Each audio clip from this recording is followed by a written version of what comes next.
Hello बच्चों, प्यारे बच्चों। आज हम कक्षा 10वीं की संस्कृत की पाठ्यपुस्तक सेमुसी द्वितीय भाग का 8वां पाठ पढ़ने जा रहे हैं। पाठ का नाम है सुक्तः। सुक्तः का अर्थ होता है सुक्तियाँ। सुक्तः शब्द सुक्ति का ही बहुवचन रूप होता है। सुक्ति, सुक्ति का अर्थ होता है सुंदर वचन या सुंदर कथन। सुक्ति दो शब्दों से मिलकर बना होता है, सु प्लस उक्ति। सु का अर्थ होता है सुंदर और उक्ति का अर्थ होता है वचन या कथन। तो सुक्ति का अर्थ हुआ सुंदर वचन या सुंदर कथन, और सुक्तः है इसका अर्थ है सुक्तियाँ। तो पाठ का परिचय दिया है, उसको पढ़ लेते हैं। अयम पाठ है मूलतः तमिल भाषायाः तिरुकुरल नामक ग्रंथात् गृहीतः अस्ति। अयम पाठ यानी यह पाठ मूलतः यानी मूल रूप से तमिल भाषायाः तमिल भाषा के तिरुकुरल नामक ग्रंथात् यानी तिरुकुरल नामक ग्रंथ से गृहीतः अस्ति लिया गया है। यह पाठ मूल रूप से तमिल भाषा के तिरुकुरल नामक ग्रंथ से लिया गया है। अयम ग्रंथ है तमिल भाषायाः वेदः इति कथ्यते। अयम ग्रंथ है यानी यह ग्रंथ तमिल भाषायाः तमिल भाषा का वेदः वेद इति कथ्यते यानी ऐसा कहा जाता है। इस ग्रंथ को तमिल भाषा का वेद कहा जाता है। अस्य प्रणेता तिरुवल्लुवरः वर्तते, यानी इसके रचयिता, अस्य यानी इसके, प्रणेता का अर्थ रचयिता, तिरुवल्लुवरः यानी तिरुवल्लुवर वर्तते हैं। इसके रचयिता तिरुवल्लुवर हैं। प्रथम शताब्दी अस्य कालः स्वीकृतः अस्ति। प्रथम शताब्दी यानी पहली शताब्दी, अस्य कालः इसका काल, इसका समय, स्वीकृत अस्ति माना गया है। इसका जो समय है वो प्रथम शताब्दी माना गया है। आगे कहता है धर्मार्थ काम प्रतिपादको एवं ग्रंथ है। धर्मार्थ, धर्म प्लस अर्थ इस तरीके से विच्छेद करेंगे। धर्म, अर्थ, काम, प्रतिपादको एवं, प्रतिपादक है प्लस अयम इस तरीके से विच्छेद करेंगे। अयम यानी यह ग्रंथ है, ग्रंथ प्रतिपादक है, प्रतिपादक है। कहता है कि यह ग्रंथ धर्म, अर्थ और काम का प्रतिपादक है। त्रिषु भागेषु विभक्तो अस्ति। त्रिषु भागेषु तीन भागों में विभक्तो अस्ति विभक्त है। तिरु शब्द है श्रीवाचक अस्ति, अतः तिरुकुरल शब्द से अभिप्राय भवति श्रिया युक्ता वाणी। तिरु शब्द है यानी तिरु शब्द श्रीवाचक अस्ति, श्रीवाचक शब्द है, अतः इसलिए तिरुकुरल शब्द से यानी तिरुकुरल शब्द का अभिप्राय भवति, अभिप्राय होता है, अर्थ होता है श्रिया युक्ता वाणी यानी श्रिया युक्त वाणी अर्थात कल्याण से युक्त वाणी। कहता है कि तिरु शब्द श्रीवाचक है, इसलिए तिरुकुरल शब्द का अभिप्राय होता है या इसका अर्थ होता है श्रिया युक्त वाणी। आगे कहता है अस्मिन् ग्रंथे मानवानां कृते जीवनोपयोगी सत्यम सरस बोधगम्य पदैः प्रतिपादितम अस्ति। अस्मिन् ग्रंथे यानी इस ग्रंथ में मानवानां कृते यानी मनुष्यों के लिए, जीवनोपयोगी यानी जीवन के लिए उपयोगी, सत्यम सत्य को, सरस बोधगम्य पदैः यानी सरल भाषा में या सरस बोधगम्य पदों से प्रतिपादितम अस्ति प्रतिपादित किया गया है। इस ग्रंथ में मानव जीवन के लिए उपयोगी सत्य को सरल भाषा में प्रतिपादित किया गया है। तो चलिए एक एक करके सुक्तियों को पढ़ते हैं। पहली सुक्ति है पिता यच्छति पुत्राय बाल्ये विद्याधनम महत् पिता से किम तपस्तेपे इत्युक्ति तत्कृतज्ञता। पिता यानी पिता, यच्छति देता है, पुत्राय पुत्र को, बाल्य बचपन में, विद्याधनम महत्, महत् का अर्थ महान, विद्याधनम विद्यारूपी धन। कहता है कि पिता पुत्र को बचपन में महान विद्यारूपी धन देता है। पिता से किम तपस्तेपे, पिता से, पिता प्लस अस्य इस तरीके से विच्छेद करेंगे। पिता यानी पिता ने, अस्य इसके, किम कितना, तपस्तेपे यानी तपस्या की है। कहता है कि इसके पिता ने, किसके पिता ने, उस पुत्र के पिता ने जिसने उसको बचपन में महान विद्या रूपी धन दिया था, उस पुत्र के पिता ने कितनी तपस्या की है। इति उक्ति तत्कृतज्ञता, इति उक्ति का संधि विच्छेद करेंगे। इति प्लस उक्ति, इति यानी ऐसा, उक्ति कहना, तत्कृतज्ञता, तत् यानी उसकी, कृतज्ञता कृतज्ञता है उसकी यानी उस पुत्र की। ऐसा कहना कि उसके पिता ने उसके लिए कितनी तपस्या की है, ऐसा कहना उस पुत्र की कृतज्ञता है। अब दूसरी सुक्ति में देखिए, कहता है अवक्रता यथा चित्ते तथा वाची भवेद यदि तदेवाहु महात्मानः समतौ मिति तथ्यतः। अवक्रता, अवक्रता का अर्थ सरलता, यथा यानी जैसी, चित्ते यानी हृदय में है, मन में है, तथा वैसी, वाची वाणी में, भवेद हो यदि। कहता है कि यदि जैसी सरलता मन में है वैसी यदि वाणी में हो, तदेवाहु महात्मान है समतौमिति तथ्यतः है। तदेवाहु इसका संधि विच्छेद कर लेंगे, तदेव प्लस आहु, तदेव यानी उसे ही, आहु कहते हैं, महात्मान है महात्मा लोग, समतौमिति यानी समानता, तथ्यतः है वास्तव में। कहता है कि जैसी सरलता मन में है वैसी ही यदि वाणी में हो तो महात्मा लोग वास्तव में उसे ही समानता कहते हैं। अब तीसरी सूक्ति में देखिए, कहता है त्यक्त्वा धर्म प्रदाम वाचम परुषाम योभ्युदीरेत परित्यज्य फलम पक्वम भुंक्ते अपक्वम विमूढ़िः। त्यक्त्वा यानी त्याग कर, छोड़कर, धर्म प्रदान वाचम धर्म प्रदान करने वाली वाणी को, परुषाम यानी कठोर, योभ्युदीरेत इसका संधि विच्छेद कर लेंगे, यह प्लस अभ्युदीरेत, यह का अर्थ है जो, अभ्युदीरेत का अर्थ बोलता है। कहता है कि जो धर्म प्रदान करने वाली वाणी को छोड़कर कठोर वाणी बोलता है। परित्यज्य फलम पक्वम, परित्यज्य यानी छोड़कर, फलम फल को, पक्वम पके हुए, भुंक्ते अपक्वम विमूढ़िः, भुंक्ते यानी भोग करता है, खाता है, अपक्वम कच्चे फल को, विमूढ़िः यानी वह मूर्ख, अर्थात वह मूर्ख पके हुए फलों को छोड़कर कच्चे फलों को खाता है, क्योंकि पके हुए फल खाने में स्वादिष्ट होते हैं जबकि कच्चे फल स्वादिष्ट नहीं होते हैं। तो जो व्यक्ति धर्म प्रदान करने वाली वाणी को छोड़ करके कठोर वाणी बोलता है उसकी स्थिति उस मूर्ख के समान है जो पके हुए फल को छोड़कर कच्चे फलों को खाता है। अब अगली सूक्ति देखिए, कहता है विद्वांस एव लोकेस्मिन् चक्षुष्मन्तः पर कीर्तिताः अन्येषां वदने ये तु ते चक्षुर्नाम्नि मते। विद्वांस एव, विद्वांस यानी विद्वान, एव का अर्थ ही, लोकेस्मिन, लोके प्लस अस्मिन इस तरीके से विच्छेद करेंगे, लोके यानी संसार में, अस्मिन इस यानी इस संसार में, विद्वान ही, चक्षुष्मन्तः है, चक्षुष्मन्तः का अर्थ है आँखों वाले, पर कीर्तितः का अर्थ है कहे गए हैं। कहता है कि इस संसार में विद्वान ही आँखों वाले कहे गए हैं। अन्येषां वदने, अन्येषां यानी दूसरों के वदने चेहरे पर, ये का अर्थ है जो, तू का अर्थ है तो, ते वे, चक्षुर नामनी इसका संधि विच्छेद कर लेंगे, चक्षु प्लस नामनी, चक्षु यानी आंखें, नामनी नाम मात्र की, मते मानी गई हैं। कहता है कि दूसरों के चेहरे पर जो ये आंखें हैं वे आंखें तो नाम मात्र की आंखें मानी गई हैं। इस संसार में विद्वानों को ही आंखों वाला कहा गया है क्योंकि उनके पास ही वो दूरदृष्टि होती है जो सच्चाई को पहचान सकती है, और जो दूसरों के चेहरों पर जो आंखें दिखाई देती हैं वो केवल नाम मात्र की आंखें हैं, सच्चाई को पहचानने वाली आंखें नहीं हैं वो। अब अगली सूक्ति को देखिए, कहता है यत् प्रोक्तम येन केनापि तस्य तत्वार्थ निर्णय है कर्तुम शक्यो भवेद्येन स विवेक इति रीतः है। यत् प्रोक्तम यानी जो कहा गया, येन केनापि जिस किसी के द्वारा भी, तस्य उसके, तत्वार्थ निर्णय है यानी वास्तविक अर्थ का निर्णय, कर्तुम करने में, शक्यो भवेदेन, शक्यो यानी समर्थ है, सक्षम है, भवेदेन, भवेदेन का संधि विच्छेद कर लेंगे, भवेद प्लस येन, भवेद का अर्थ हो। कहता है कि जिस किसी के द्वारा जो कुछ भी कहा गया उसके वास्तविक अर्थ का निर्णय करने में जो समर्थ है, जो सक्षम है, येन सह विवेक इति रीतः है, येन सह यानी वह ही, विवेक यानी विवेकशील, इति रीतः है इसका संधि विच्छेद कर लेंगे, इति प्लस ईरिता है, इति यानी ऐसा, ईरिता है, ईरिता का अर्थ है कहा जाता है। कहता है कि उसे ही विवेकशील कहा जाता है जिस किसी के द्वारा जो कुछ भी कहा गया उसके वास्तविक अर्थ को समझने वाले व्यक्ति को ही, या उसके वास्तविक अर्थ का निर्णय करने में जो व्यक्ति सक्षम है उसे ही विवेकशील कहा जाता है। अब अगली सूक्ति को देखिए, कहता है वाक्पटु धैर्यवान मंत्री सभायां पे कात्र है स केनापि प्रकारेण परेण परिभूयते।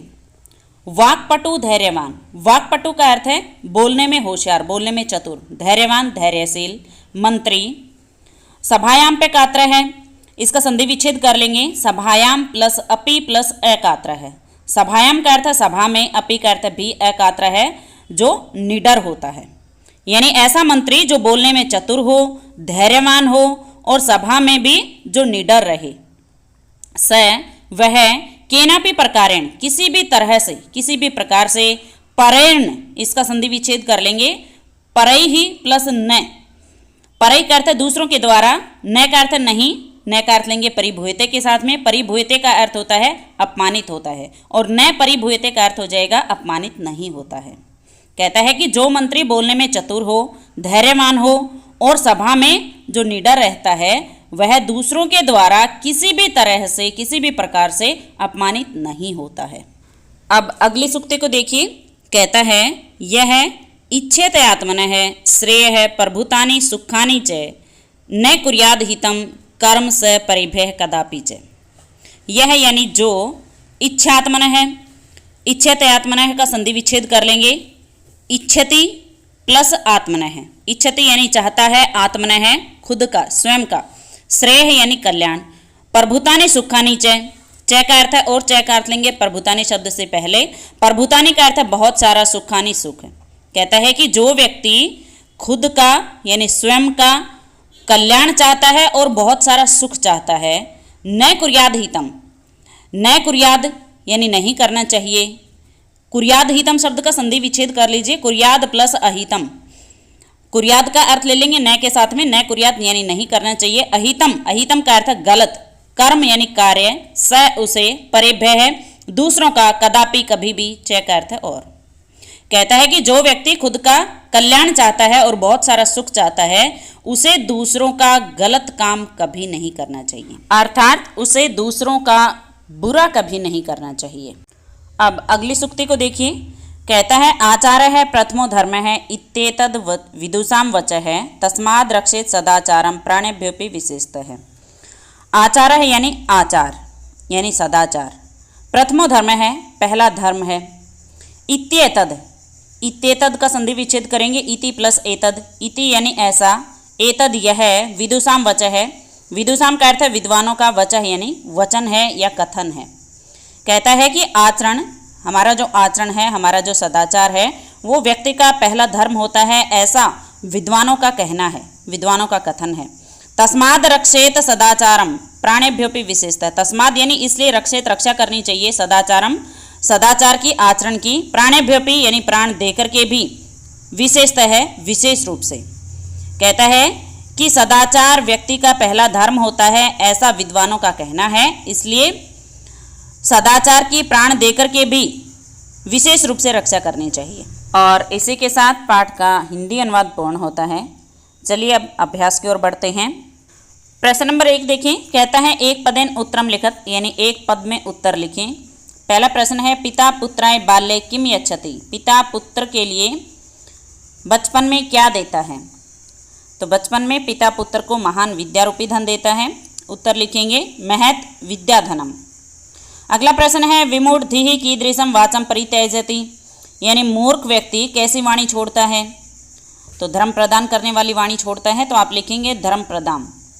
अगला है अस्मिन् लोके के एव चक्षुष्मन्तः परकीर्तिताः, यानी संसार में कौन ही आँखों वाले कहे गए हैं। तो केवल विद्वानों को आँखों वाला कहा गया है, तो उत्तर लिखेंगे विद्वांस है। अगला है प्राणेभ्योऽपि कह रक्षणीय है, प्राण देकर के भी किसकी रक्षा करनी चाहिए। तो आचरण की रक्षा करनी चाहिए, तो लिखेंगे सदाचार है या आचार है। अगला प्रश्न है आत्मनः श्रेयः इच्छन् नरः कीदृशं कर्म न कुर्यात्, यानी अपना कल्याण चाहने वाले व्यक्ति को कैसा कार्य नहीं करना चाहिए। तो गलत काम नहीं करना चाहिए, तो उत्तर लिखेंगे अहितम।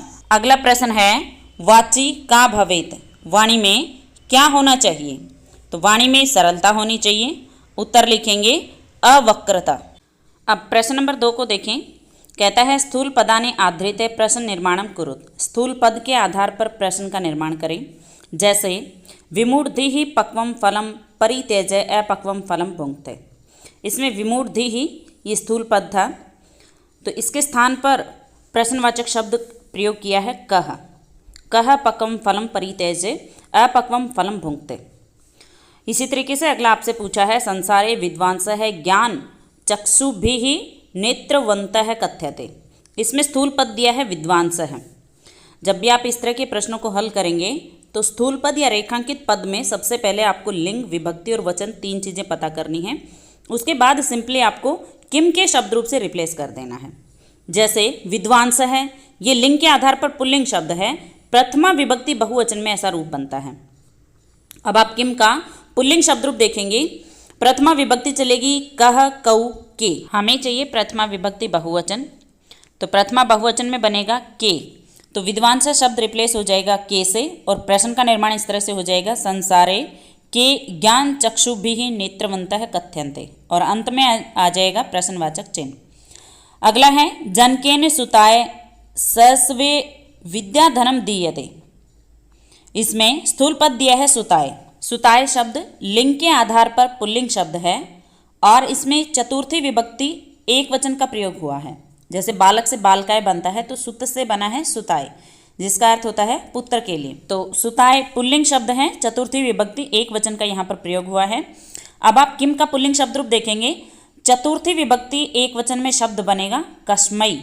तो सुताय शब्द रिप्लेस हो जाएगा कस्मई से और प्रश्न का निर्माण इस तरह से हो जाएगा जनकेन कस्मई सस्वे विद्याधनम दीयते। अंत में आ जाएगा प्रश्नवाचक चिन्ह। अगला है तत्वार्थस्य निर्णय है विवेकेन कर्तुम शक्य है। तत्वार्थस्य इसमें स्थूल पद दिया है, तो ये पुल्लिंग शब्द है, षष्ठी विभक्ति एक वचन का यहाँ पर प्रयोग हुआ है।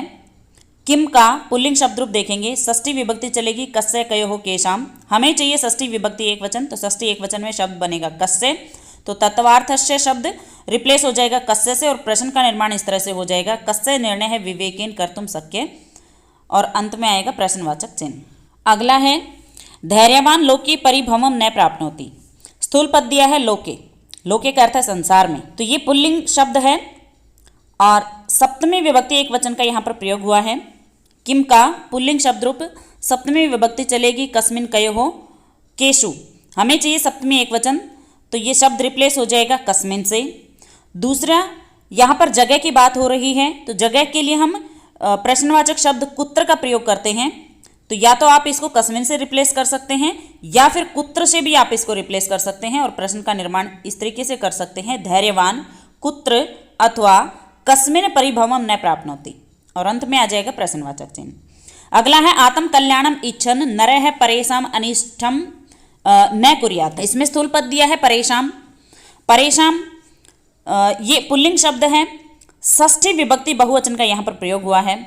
किम का पुल्लिंग शब्द रूप देखेंगे, षष्ठी बहुवचन में शब्द बनेगा केसाम।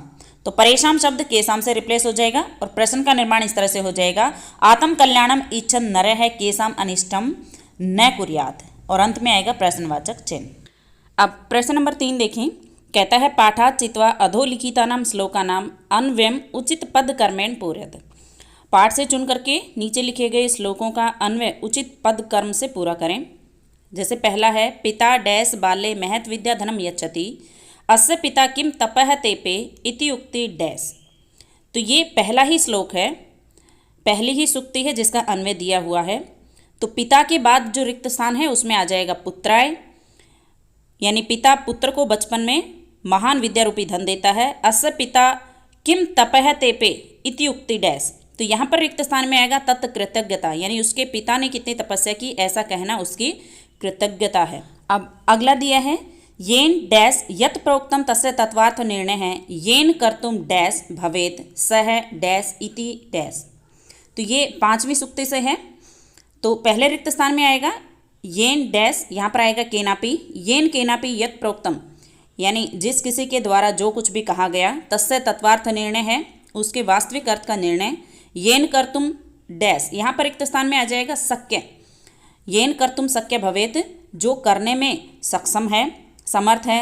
सह डैश इति डैश, तो सह के बाद में रिक्त स्थान में आएगा विवेक है और इति के बाद आएगा ईरित है, यानी वह विवेकशील ऐसा कहा गया है, वह विवेकशील होता है ऐसा कहा गया है।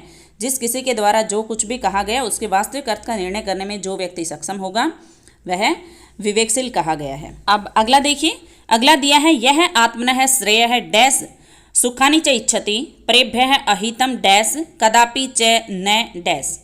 तो ये 7वीं सूक्ति से है, उसी का अन्वय है। यह आत्मनः श्रेयः डैश सुखानि च इच्छति। तो इस सुखानि के पहले शब्द आया था प्रभुतानि, यानी जो खुद का कल्याण चाहता है और बहुत सारा सुख चाहता है। परेभ्यः अहितम डैश, यानी उसे गलत काम नहीं करना चाहिए कभी भी।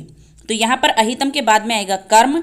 आगे दिया है कदापि च न डैश, तो यहाँ रिक्त स्थान में आ जाएगा कुर्यात, कभी भी नहीं करना चाहिए। जो व्यक्ति खुद का कल्याण चाहता है और बहुत सारा सुख चाहता है, उसे दूसरों का बुरा कभी नहीं करना चाहिए या उसे दूसरों का गलत काम कभी नहीं करना चाहिए। अब प्रश्न नंबर 4 को देखें। कहता है अधोलिखितम उदाहरण द्रव्यम पठित्वा अन्येषां प्रश्नानाम उत्तराणि लिखत। नीचे लिखे गए उदाहरण को पढ़कर दूसरे प्रश्नों का उत्तर लिखें। तो ये श्लोक के आधार पर प्रश्न पूछे गए हैं। श्लोक संख्या 3, पहला उदाहरण हमें दिया है सत्या मधुरा च वाणी का, यानी सत्य और मधुर वाणी कौन सी होती है? तो जो धर्म प्रदान करने वाली वाणी होती है वो सत्य और मधुर होती है। तो उत्तर लिखा इसने धर्म प्रदा। अगला प्रश्न पूछा है धर्म प्रदान वाचम कह त्यजति, यानी धर्म प्रदान करने वाली वाणी को कौन छोड़ देता है? तो मूर्ख व्यक्ति धर्म प्रदान करने वाली वाणी को छोड़ देता है। उत्तर लिखेंगे विमूढ़धि। अगला है मूढ़ है पुरुष है काम वाणी वदति। मूर्ख व्यक्ति कैसी वाणी बोलता है?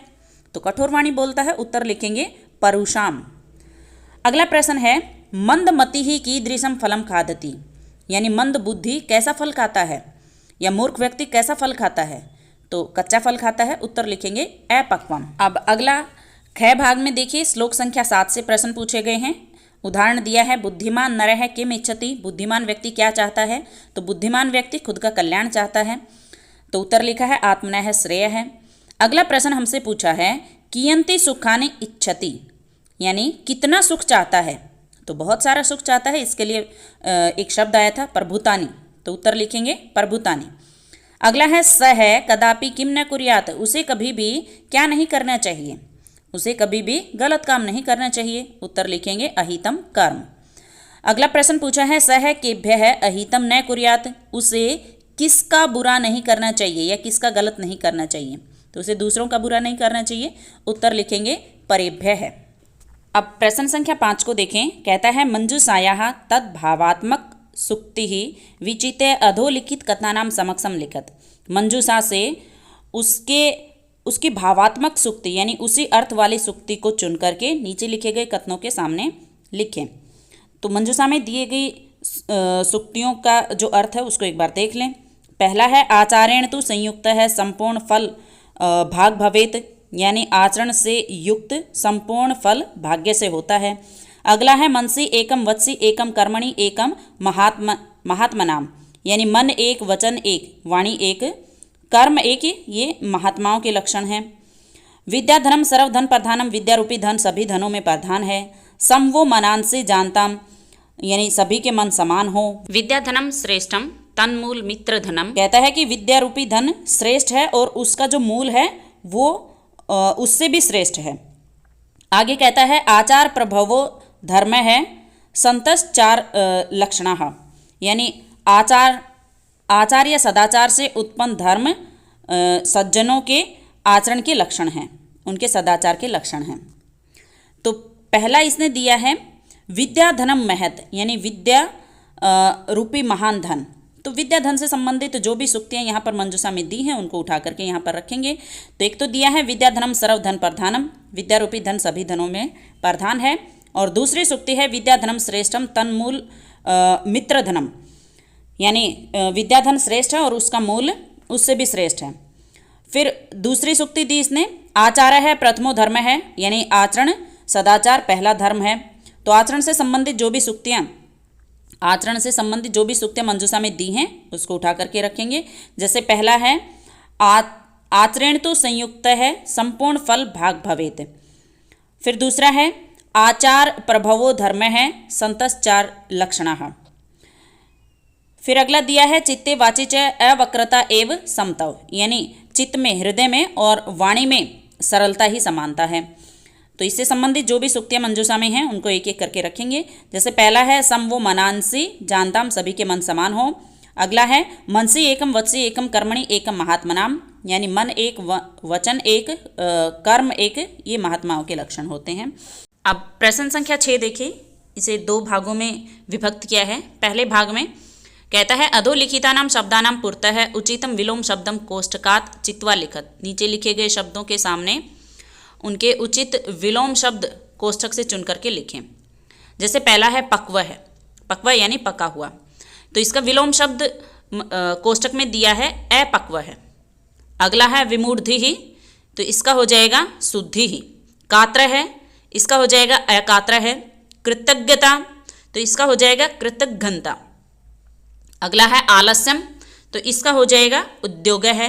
परुषा, परुषा मतलब कठोर, तो इसका उल्टा शब्द हो जाएगा यानी विलोम शब्द हो जाएगा कोमला। अब अगले भाग में देखिए, कहता है अधोलिखितानां शब्दानां त्रयः समानार्थकाः शब्दा मंजूषायाः चित्वा लिख्यन्ताम्। नीचे लिखे गए शब्दों के 3 समानार्थी शब्द मंजूषा से चुन करके लिखें।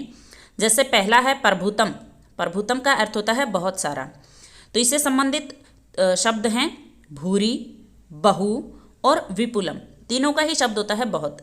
अगला है श्रेय है, श्रेय का अर्थ होता है कल्याण, तो इससे संबंधित 3 शब्द होंगे शुभम, शिवम, कल्याणम।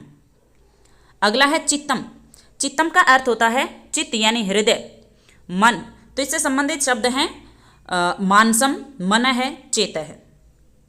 अगला है सभा, सभा से संबंधित 3 शब्द दिए हैं मंजूषा में, परिषद, सभा, संसद। अगला है चक्षुष, चक्षुष का अर्थ होता है आँखें, तो इससे संबंधित 3 शब्द आए हैं लोचनम, नेत्रम, नैनम, तीनों का ही अर्थ होता है आँखें। अगला है मुखम, मुखम यानी मुख, चेहरा, तो इससे संबंधित 3 शब्द आए हैं आननम, वक्त्रम, वदनम। अब अगला प्रश्न देखिए, कहता है अधस्ताद समास विग्रह दीयन्ते तेषां समस्त पदानि पाठाधारेण दीयन्ताम्। कहता है कि नीचे समास विग्रह दिए हैं, उनके समस्त पद पाठ के आधार पर दें। जैसे पहला है तत्वार्थ से निर्णय है, ये षष्ठी तत्पुरुष समास है, इसका समस्त पद बनाना है तो आप पहला जो शब्द है तत्वार्थ से, उसमें षष्ठी विभक्ति जुड़ी है, उस विभक्ति को हटा दें और दोनों शब्दों को जोड़ करके लिख दें, तो तत्वार्थ निर्णय है, इस तरीके से समस्त पद बन जाएगा। अगला है वाची पटुहु यानी बोलने में चतुर, तो इसमें सप्तमी तत्पुरुष है, यानी वाची जो शब्द है उसमें सप्तमी विभक्ति जोड़ी है, तो विभक्ति को हटा करके दोनों शब्दों को जोड़कर लिख दें, तो ये बन जाएगा वाक्पटुहु।